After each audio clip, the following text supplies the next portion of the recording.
সকাল সকাল ওঠার কি সুবিধা জানেন?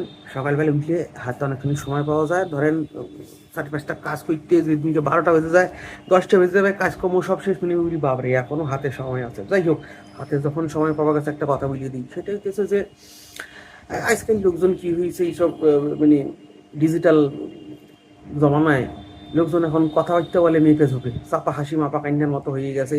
মানুষ দু চারটে মানে আকবারিতে দু চারটে কথা বলবে, যেমন ধরেন একজন ভালো চাকরি করে কিন্তু তার মন ভালো না, তো ডিরেক্ট বলি দিত পাড়ার কাকিমা জেঠিমা পিসিমা যে দেখ তুই যত চাকরি করে ২ পয়সা খাওয়াস না কেন, তুই কিন্তু কুচুরটা, এই যে কুচুরটা উলিয়ে দিল ওর কিন্তু পেস্টে যদি আমাসিন করে গেল, ওর কিন্তু পাড়ায় দাগি দেওয়া হইলো যে মন ভালো নয়, ওর ছোট অঙ্গহানি গিয়েছে। এরকম যাদের মন ভালো না তারা বাসে এক্সট্রা সিট পায় কিনা সেইটা একটু জানার দরকার আছে। সিট দেওয়া উচিত তাদের, যাদের মন ভালো নেই, হাত পা ল্যাংড়া যদি হয় তাই লেবারে না হয় কিছু তৈরি করতে পারে। মন যারা ভালো নেই তার কি হইবে, এটা মাঝে মাঝে আমি ভাবি। যাই হোক, সে ভাবলাম ঠিক আছে, কিন্তু মনিকেতান ধরেন এই যে আগেকার দিনের লোকজন কালোকে কালো ল্যাংড়া লুলা যা হোক তারা বলিয়ে দিত, বলি আবার তারপরে আবার ইয়ে করতো যে দেখ যে এরকম হইয়েছে, সমবেদনাটা ভাবে না একবার যে হচ্ছে বিয়ে কি করে হইবে।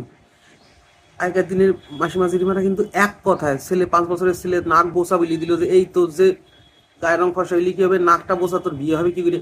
প্রথমে এক লাফে কিন্তু বিয়ের কথা চিন্তা করে ফেলতেন, সুদূর প্রসারী চিন্তা ভাবনা করতেন বলেই কিন্তু উন্নত সমাজ ছিল, এখনকার মতো চোরে চোরে ভরে যায়নি। এইটাই বলতে চাইছিলাম যে এই যে ধরেন শেমিং যে সবাই বন্ধ করে দিয়েছে, সবাই যে পলিটিক্যালি কারেক্ট কথাবার্তা বলতেছে, এটি কিন্তু ভালো লক্ষণ না।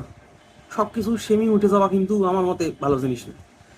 হ্যাঁ, কালকে চোর বলবে যে আপনি আমার জব শেমিং করতেছেন, এটা আমার প্রফেশন, আমি যা কিছু করতে পারি, আপনারা কিছু বলতে পারবেন না। হইতেছেও তাই। সেজন্য আমার বক্তব্য হচ্ছে যার যা দোষ ত্রুটি সেইটা সামনাসামনি বুঝতে দেওয়া হবে। আমরা যেটা করি তার উল্টো, বরঞ্চ প্রশংসা লুকাই লুকাই করতে হয়। আজকে যিনি এসেছেন আমাদের সভা আলোকিত করি, এত কথা তার বলা, সভা আলোকিত হইয়েছে তুই দেখেছিস, মনে মনে ভেবে তুই একজনের তেল মাখাইতে বলি দিলি। প্রশংসা সামনে করতে নেই, লুকাইয়া করতে হয়, নিন্দা মুখের উপর করে দিতে হয়। যা যা ভুলভ্রান্তি আছে, দোষ ত্রুটি আছে, সবকিছু মুখের উপর ঠেটা করে বলি দিলে আমার মনে হয় মানুষের আজকের দিনে যা মানুষ হইয়েছে তাদের একটুখানি হইলেও টনক নইতে পারে। নইলে তো যা চলতেছে মানব জাতি গাতার বুঝ জোরদারে চলে যাবে। যাই হোক, এই অব্দি বুঝলাম, পরে আবার দেখা যাবে।